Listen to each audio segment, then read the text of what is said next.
The distant echo of gunfire still haunted the Montana prairie as Samantha Harlow knelt in the tall grass, her calico dress billowing gently in the evening breeze. Blood had soaked into the soil beneath her knees, a dark testament to the violence that had shattered her world just hours before. Her husband Thomas's body had been carried away, but she couldn't bring herself to leave the spot where he had fallen. The year was 1878, and the promise of a new life on their homestead had ended with the crack of a bandit's pistol. Samantha's trembling fingers clutched her husband's pocket watch, the only thing she had managed to retrieve before they took him away. The cold metal pressed against her palm as tears streamed down her dirt-stained face. "Madam," a voice called from behind her, gentle but firm. "The sun's setting. It ain't safe to be out here alone." She didn't turn around. "Leave me be." The sound of boots crushing grass approached slowly. "I understand your grief, but staying won't bring him back." "You understand nothing," Samantha whispered, her voice raw from crying. The man moved to stand beside her, his shadow falling across the blood-stained earth. He was tall, his broad shoulders silhouetted against the amber sky. Dust covered his denim pants and worn leather boots. A revolver hung at his hip. "Name's Spencer Lawson," he said, removing his hat and holding it respectfully at his chest. "I was tracking those men when I heard the shots. I'm sorry I didn't get here sooner." Samantha finally looked up at him. His face was weathered by sun and wind, yet his eyes held a gentleness that contradicted his rugged appearance. A long scar ran along his jawline, disappearing into the stubble of his beard. "He fought hard," Spencer said, his voice softening. "That's enough. He did all a man could do." "It wasn't enough to save him," Samantha replied bitterly. "No, madam, it wasn't. But it was enough to save you." Spencer knelt down beside her, careful to keep a respectful distance. "Those men won't be coming back tonight, but they'll return. They always do.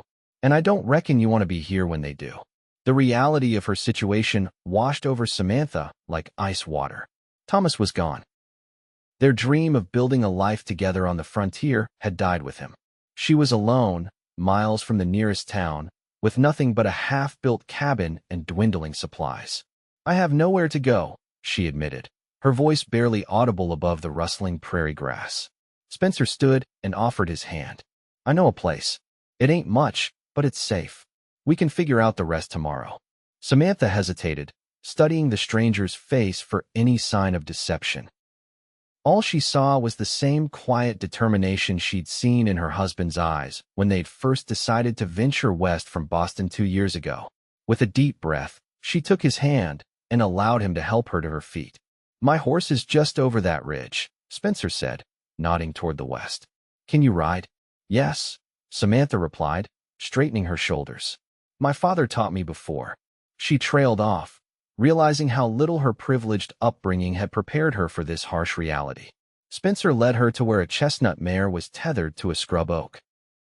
With practiced ease, he mounted and extended his hand down to her. Samantha gathered her skirts and allowed him to pull her up behind him. "Hold tight, madam," he instructed as he nudged the horse forward. They rode in silence as darkness fell over the prairie. The moon rose, casting silver light across the endless sea of grass. Samantha's arms were wrapped tightly around Spencer's waist, her cheek pressed against his back as exhaustion began to overtake her. "Why are you helping me?" she finally asked, her voice muffled against his coat. Spencer was quiet for a moment before answering. "Because no one helped my wife when she needed it." The simple statement hung in the air between them, and Samantha didn't press for more. The rhythm of the horse's hooves lulled her into an uneasy half-sleep, her mind replaying the events of the day in nightmarish fragments. When she opened her eyes again, they were approaching a small cabin nestled against a backdrop of pine trees. Smoke curled from a stone chimney, and a lantern glowed in the window. "We're here," Spencer announced, bringing the horse to a stop. The cabin door opened, and an elderly man stepped out, rifle in hand. "That you, Lawson?" "It's me, Hank. I've brought someone who needs shelter." The old man lowered his weapon and peered at Samantha in the moonlight. "One of Blackwell's victims." Spencer nodded as he dismounted and helped Samantha down. "Ambushed her and her husband at their homestead. He didn't make it." Hank's expression softened. "Lord have mercy. Come in, miss. There's stew on the fire and a place to rest." Inside, the cabin was sparse but clean. A fire crackled in the hearth, and the aroma of cooking food filled the small space. An old hound dog lifted its head from a rug by the fire, its tail thumping gently against the floor in greeting. "This here's Martha," Hank said, gesturing to a gray-haired woman who emerged from a back room. "She'll help get you settled." Samantha nodded gratefully, suddenly aware of how disheveled and blood-stained she must appear. Martha approached with a kind smile and took her gently by the arm. "Come, child. Let's get you cleaned up and into something fresh." In a small side room, Martha helped Samantha out of her ruined dress and into a simple cotton nightgown. As the older woman gently washed the blood and dirt from Samantha's hands and face, the reality of her loss finally overwhelmed her. She broke down in heaving sobs that shook her entire body. Martha held her close, rocking her like a child. "Let it out, dear. There's no shame in grief." "He was all I had," Samantha choked out. "We came west for a new beginning, and now you rest," Martha said firmly. "Tomorrow is for decisions. Tonight is for healing." After a small bowl of stew that Samantha could barely taste, she was led to a narrow cot in the corner of the main room. Despite her exhaustion, sleep eluded her. She lay awake, listening to the low voices of Spencer and Hank as they talked by the fire. "Blackwell's getting bolder," Hank was saying. "This is the third homestead hit this month. Sheriff won't do anything," Spencer replied, his voice tight with anger. "Says there's not enough evidence." "Or enough courage," Hank muttered. "What about her? What's her story?" "Name's Samantha Harlow. Husband was Thomas. Seemed like good folks trying to make a go of it. Had about 80 acres north of Miller's Creek. Prime land," Hank observed. "Blackwell's been eyeing that whole valley." "Figures," Spencer sighed. "He's buying up failed homesteads for pennies, then selling to the railroad at 10 times the price. And when folks won't sell, they end up like Thomas Harlow." Samantha closed her eyes, trying to block out their words, but the truth was inescapable. Her husband hadn't died in a random attack. He had been murdered because someone wanted their land. Dawn broke cold and clear, sunlight streaming through the cabin's small windows. Samantha rose from her cot, her body aching from tension and grief. She found a simple dress laid out for her, one of Martha's, no doubt, though it hung loosely on her slender frame. In the main room, Spencer sat alone at the rough-hewn table, cleaning his revolver with methodical precision. He looked up as she entered, his expression unreadable. "Hank and Martha went to check their traps," he explained, setting his gun aside.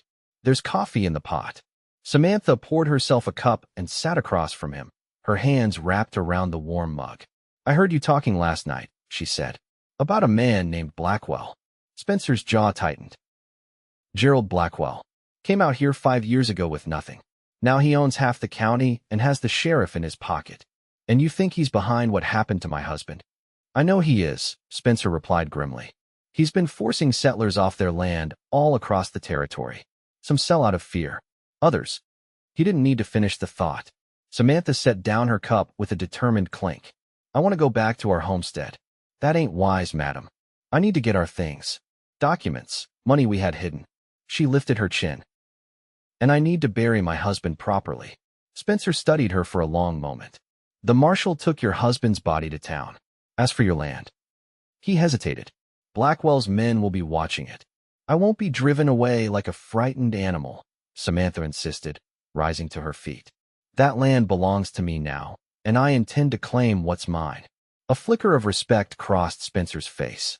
"Your husband must have been a fortunate man to have such a strong-willed wife." "He always said my stubbornness would be the death of him," Samantha replied, her voice catching. "Ironic, isn't it?" Spencer stood and holstered his revolver. "If we're going, we should leave now.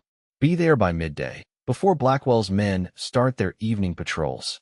They rode out after Samantha had thanked Martha and Hank for their kindness. The old couple had provided her with a few provisions and made her promise to return if she needed shelter again. The journey back to her homestead was tense with anticipation.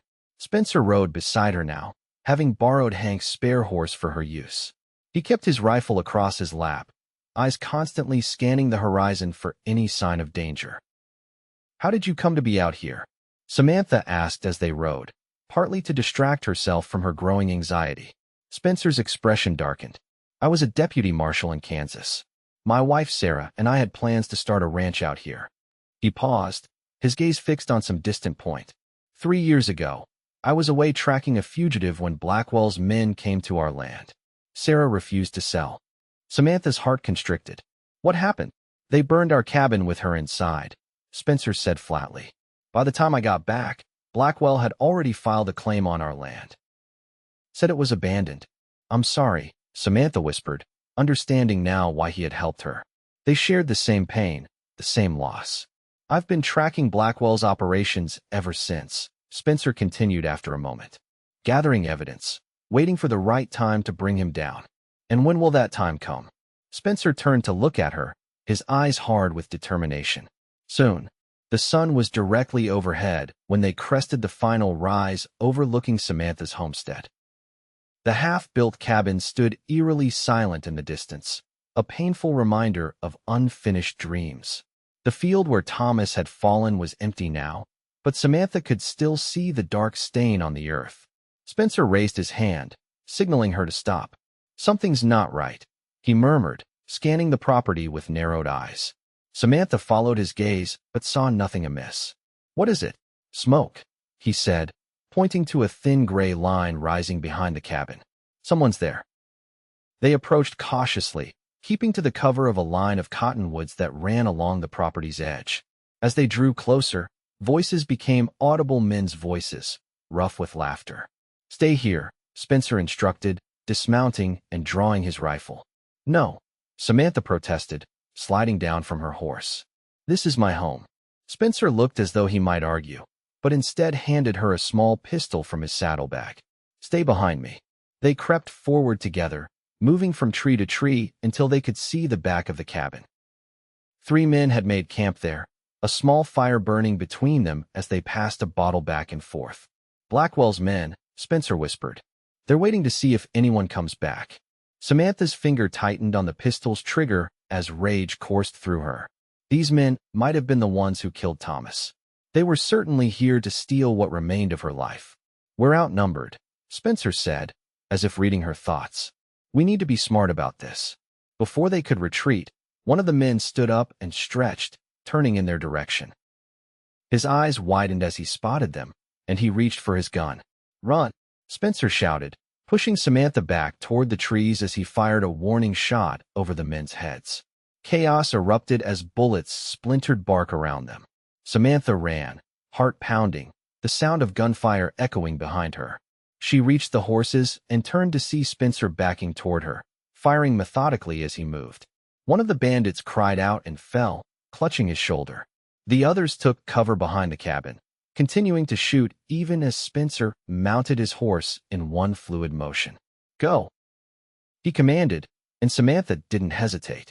They galloped away, low in their saddles, as bullets whistled overhead.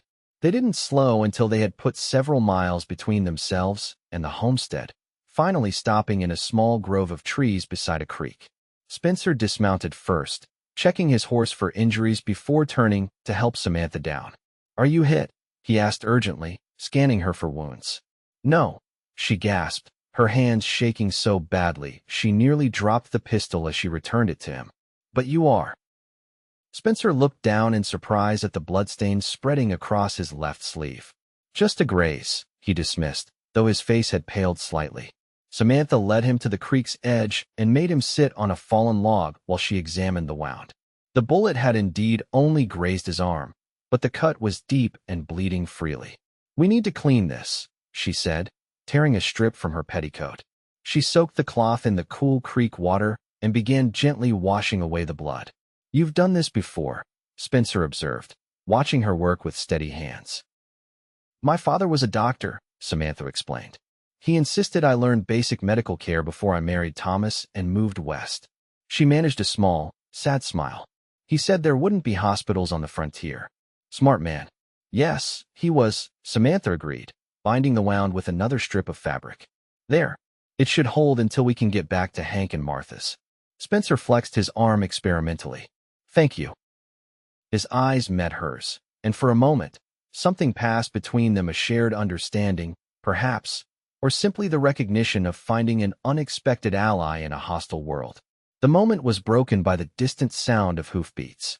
Spencer was on his feet instantly, guiding Samantha back to the horses. "They're tracking us," he said grimly. "We can't go back to Hank's. It would only put them in danger." "Where then?" Samantha asked, mounting her horse with newfound urgency. Spencer considered for a moment. "There's a place in the mountains. An old mining cabin where I've been staying. Blackwell's men don't know about it." They set off at a brisk pace, following the creek upstream into increasingly rugged terrain. The sun was beginning its descent as they entered the foothills, casting long shadows across the landscape. Samantha's body ached from the unaccustomed hours in the saddle, but she pressed on without complaint, drawing strength from Spencer's quiet determination. As twilight deepened into night, they finally reached a secluded valley nestled high in the mountains. A small cabin stood at its center, nearly invisible among the pines until they were almost upon it. "It's not much," Spencer said as he helped Samantha dismount, "but it's defensible." The cabin was indeed modest, a single room with a stone fireplace, rough plank floor, and small windows shuttered against the mountain chill. A narrow cot stood against one wall, a table and 2 chairs against another. Various supplies were neatly organized on shelves, suggesting Spencer spent considerable time here. "Home sweet home," he said with a hint of irony as he lit a lantern. While Spencer tended to the horses in a lean-to stable attached to the cabin, Samantha took stock of their situation. They had escaped immediate danger, but what now? Her homestead was watched, her husband was dead, and she had nothing but the clothes on her back and whatever Spencer was willing to share. When he returned, she was sitting at the table, her head in her hands. He moved quietly around the small space, building a fire in the hearth and putting a pot of coffee on to boil. "You should take the cot," he said, breaking the silence. "I'll make a bedroll by the fire." "I can't stay here," Samantha replied, looking up at him. "I need to go to town, see the marshal, file a formal complaint." Spencer sat across from her, his expression serious. "Marshal Jenkins is a good man, but he's outnumbered and outgunned. Blackwell has too many men on his payroll. Then what do you suggest? That I hide in these mountains forever?" "No," Spencer said, leaning forward. "I suggest we fight back. Not with guns alone, but with the law, the real law. I've been gathering evidence for months, records of Blackwell's land deals, testimonies from people he's threatened, proof of bribes paid to local officials. And what good has all this evidence done so far?" Samantha challenged. "None, because I don't have enough," Spencer admitted. "But with your testimony and the deed to your land." He paused. "You do have the deed, don't you?" Samantha nodded slowly. "It's hidden at the homestead, under a floorboard beneath our bed." "That's what we need," Spencer said, a spark of hope in his eyes. "With that, and what I've already collected, we might convince the federal marshal and Helena to take action." "You want to go back?" Samantha asked incredulously. "Those men will be waiting for us." "Not if we're smarter than they are," Spencer replied with a grim smile. "Tomorrow night, when they least expect it." They spent the next day planning their return to the homestead. Spencer drew a detailed map of the property in the dirt floor of the lean-to, marking the positions where Blackwell's men were likely to be stationed. "The trick is timing," he explained. "They'll be most alert at dusk and dawn, but the hours after midnight, when they've been standing watch for hours." He traced a path from the creek to the back of the cabin. "That's our window." Samantha studied the crude map, her heart racing at the thought of returning. "And if they catch us?" Spencer met her gaze steadily. "Then we run, live to fight another day." That night, they rode out under a moonless sky, their faces blackened with soot from the fireplace to avoid detection. They approached the homestead from the west, leaving their horses tethered a half-mile away and continuing on foot. The cabin loomed dark and silent as they crept toward it through the tall grass. Spencer had been right. 2 men were visible, one dozing by a dying campfire, the other pacing listlessly at the front of the cabin. Their third companion was nowhere to be seen. Spencer signaled for Samantha to follow him around to the back, where a window had been left partially open. With practiced ease, he lifted the sash and helped Samantha climb through before following her inside. The interior was eerily familiar, yet changed, ransacked by Blackwell's men searching for valuables. Samantha moved silently to the corner where their bed had stood, now overturned and broken. She knelt and ran her fingers along the floorboards until she found the loose one. Spencer kept watch at the window as she pried up the board and reached into the small cavity beneath. Her fingers closed around a leather pouch containing the deed to their land, as well as the small amount of money they had saved. "Got it," she whispered, tucking the pouch into her bodice. A floorboard creaked in the main room of the cabin. Spencer spun around, drawing his pistol as the third bandit appeared in the doorway, lantern raised. Well, the man drawled, his free hand moving to his holster. "Look what we have here." Spencer fired first, the shot deafening in the confined space. The bandit staggered backward, dropping the lantern, which shattered and spread burning oil across the wooden floor. "Out the window now," Spencer commanded, pushing Samantha toward the opening as flames began to lick up the walls. Outside, shouts of alarm rose from the other men. Gunshots rang out as Spencer and Samantha ran for the cover of darkness, weaving through the tall grass as bullets tore through the air around them. They reached the horses and mounted quickly, galloping away as the cabin they had left behind became engulfed in flames, lighting the night sky with an orange glow. "I'm sorry about your home," Spencer said when they finally slowed, miles away from the burning homestead. Samantha looked back at the distant fire that marked what had once been her future. "It was just a building," she said softly. "The land is what matters, and the justice we'll get for Thomas." They rode through the night, changing directions several times to confuse any pursuers. By dawn, they had reached a small town called Riversbend, some 30 miles from Samantha's homestead. "We'll rest here," Spencer decided, guiding them to a modest boarding house at the edge of town. Blackwell's influence doesn't reach this far yet. The elderly proprietor asked no questions when Spencer requested a room for his sister and another for himself, merely nodding sympathetically at their travel-worn appearance. In the privacy of her small room, Samantha finally opened the leather pouch. The deed was there, along with $73, their entire savings. She traced Thomas's signature on the document, tears welling in her eyes at the sight of his familiar handwriting. A gentle knock at the door roused her from her reverie.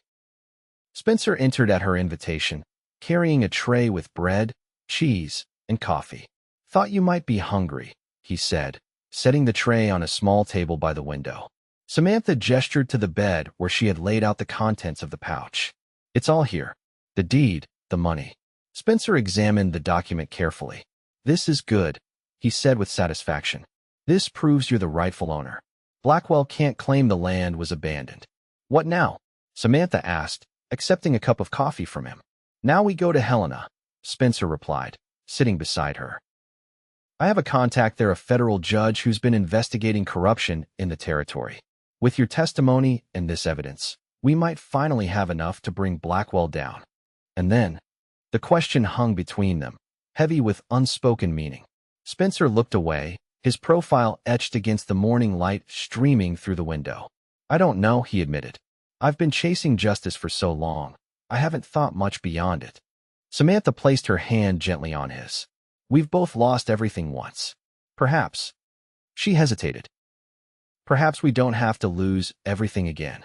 Their eyes met, and Samantha saw in Spencer's gaze the same loneliness that had haunted her since Thomas's death, but also a flicker of something else.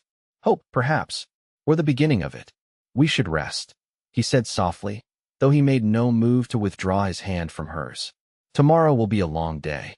They departed for Helena at first light, traveling on a stagecoach rather than horseback to blend in with other passengers. Spencer had insisted Samantha wear a veil to conceal her identity, fearful that Blackwell might have informants watching for them. The journey was tense, each stop along the way fraught with anxiety as they scanned fellow travelers for signs of recognition or threat. By nightfall, they had reached the territorial capital without incident. Helena in 1878 was a bustling city by frontier standards, its streets lined with substantial brick buildings and busy with commerce. Spencer led Samantha to a modest hotel near the courthouse, where they took rooms under false names. "Judge Hollister will see us tomorrow morning," Spencer informed her after returning from delivering a message. "He's the one man in the territory Blackwell hasn't been able to buy." That night, Samantha found sleep elusive, her mind racing with thoughts of what lay ahead. The prospect of justice for Thomas filled her with determination, yet she couldn't help but wonder what would come after. Would she return to her land alone? Try to rebuild what had been lost? Or was there another path forward, one she had never anticipated? Morning arrived with steady rain that turned Helena's streets to mud. Spencer and Samantha made their way to the courthouse, documents carefully protected inside Spencer's coat.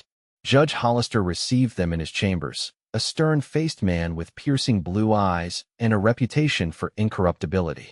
For 2 hours, they presented their case, Spencer laying out his evidence of Blackwell's criminal enterprise, Samantha recounting the events of her husband's murder and the subsequent attempt to drive her from her land. Judge Hollister listened in silence, making occasional notes but revealing nothing of his thoughts. "This is most disturbing," he said finally, setting down his pen. "If what you say is true, Mr. Lawson, then Gerald Blackwell has committed crimes that warrant the most severe punishment under territorial law." "It's all true, Your Honor," Spencer assured him. "Every document, every testimony, every claim." The judge fixed him with a penetrating stare. "You understand that bringing these charges will make you both targets? Blackwell will not go quietly to prison." "We're already targets, Your Honor," Samantha replied with quiet dignity. "At least this way, his crimes will be exposed." Judge Hollister nodded slowly. "Very well. I will issue warrants for Blackwell and his associates today. Federal marshals will ride out immediately." He looked gravely at both of them. "I suggest you remain in Helena until this is resolved. For your own safety." They left the courthouse with a mixture of relief and trepidation. Justice had been set in motion, but Blackwell's reach was long, and Helena was not immune to his influence. "We should stay off the streets," Spencer advised as they hurried through the rain back to their hotel. "At least until the marshals return with Blackwell in custody." For 3 days, they remained in their rooms, taking meals privately and watching the street below for any sign of danger. On the evening of the 3rd day, a knock at Spencer's door revealed a federal marshal, mud-splattered and grim-faced. "Judge Hollister sent me," he announced without preamble. "We raided Blackwell's ranch this morning." "And?" Spencer asked tensely. "He wasn't there," the marshal replied. "Got tipped off somehow. But we found plenty of evidence, account books, letters, even a list of men on his payroll." He handed Spencer a folded paper. "Judge wants to see you both tomorrow. Says it's important." After the marshal left, Spencer and Samantha read the paper together, a summons to appear before Judge Hollister at 10 o'clock the following morning. "What do you think it means?" Samantha asked, anxiety creeping into her voice. Spencer paced the small room, his expression troubled. "I don't know, but if Blackwell's escaped, we're still in danger." That night, they agreed to take turns keeping watch. Samantha insisted on taking the first shift, allowing Spencer to get some rest after days of vigilance. She sat by the window, a small lamp burning low beside her, watching the rain-slicked street below. The hotel was quiet, most guests having retired hours ago. Only the occasional sound of a passing carriage broke the silence. It was just after midnight when Samantha noticed a group of men gathering across the street, speaking in low voices beneath an awning. Something about their furtive manner set alarm bells ringing in her mind. "Spencer," she called softly, moving to wake him. "I think we have company." He was instantly alert, joining her at the window. "Blackwell's men," he confirmed grimly, reaching for his gun. "They found us." "How?" Samantha asked, her heart racing. "Someone in the courthouse must have talked." Spencer checked his ammunition, then handed Samantha the small pistol she had used before. "We need to leave. Now." They gathered their few possessions quickly, including the precious documents that were their only hope for justice. Spencer peered into the hallway, finding it empty, and motioned for Samantha to follow. Instead of heading downstairs, he led her up, climbing a narrow staircase to the hotel's roof. Rain pelted them as they emerged into the open air, soaking them instantly. "This way," Spencer urged, guiding her across the flat rooftop to where another building stood adjacent to the hotel. The gap between them was narrow, perhaps 4 feet, but the drop to the alley below was daunting. "I can't," Samantha protested, staring at the yawning space. "You can," Spencer insisted, taking her face in his hands. "I'll be right behind you. I won't let you fall." Something in his eyes gave her courage. She backed up several paces, then ran forward and leaped across the gap, landing hard on the neighboring roof, but keeping her footing. Spencer followed immediately after, his stronger legs carrying him easily across. They made their way across several buildings this way, descending finally via a fire escape into an empty alleyway. Spencer oriented himself quickly, leading Samantha through a maze of back streets until they reached the edge of town. "Where are we going?" she asked as they hurried along a muddy trail leading into the hills. "There's an abandoned mining camp about 5 miles north," Spencer replied. "We can shelter there until morning, then circle back to the courthouse when it's safer." They trudged through the darkness, rain turning to drizzle, and then stopping altogether as the clouds parted to reveal a sky brilliant with stars. By the time they reached the mining camp, little more than a collection of dilapidated shacks, both were exhausted. Spencer found the sturdiest of the structures, clearing away debris to make space for them inside. He managed to start a small fire in the rusted stove that remained, providing some warmth in the damp chill. Samantha sank down against a wall, her sodden skirts clinging uncomfortably to her legs. She was beyond caring about propriety now, concerned only with survival. "You should try to rest," Spencer said, sitting beside her. "I'll keep watch." "You've barely slept in days," Samantha protested.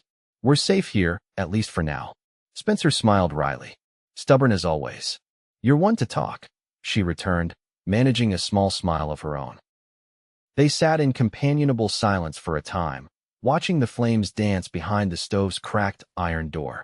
Samantha found herself studying Spencer's profile in the flickering light, the strong line of his jaw, the determined set of his mouth, the weariness in his eyes. "Why did you really help me that day?" she asked suddenly. "The truth." Spencer was quiet for so long that Samantha thought he might not answer. When he finally spoke, his voice was low and rough with emotion. "When I found you in that field, kneeling where your husband fell, something broke inside me," he admitted. "You reminded me of myself after Sarah died, lost, angry, alone. But there was something else too." He turned to look at her directly. "A strength I never had. A refusal to be beaten." "I wasn't strong," Samantha whispered. "I was devastated." "Strength isn't about not feeling pain," Spencer replied. "It's about feeling it all and still standing." Without conscious thought, Samantha found herself leaning toward him, drawn by something deeper than gratitude or shared circumstance. Spencer hesitated for only a moment before his hand came up to cup her cheek, his thumb gently brushing away a tear she hadn't realized she'd shed. "I never thought I'd feel this way again," he murmured, his eyes searching hers for permission.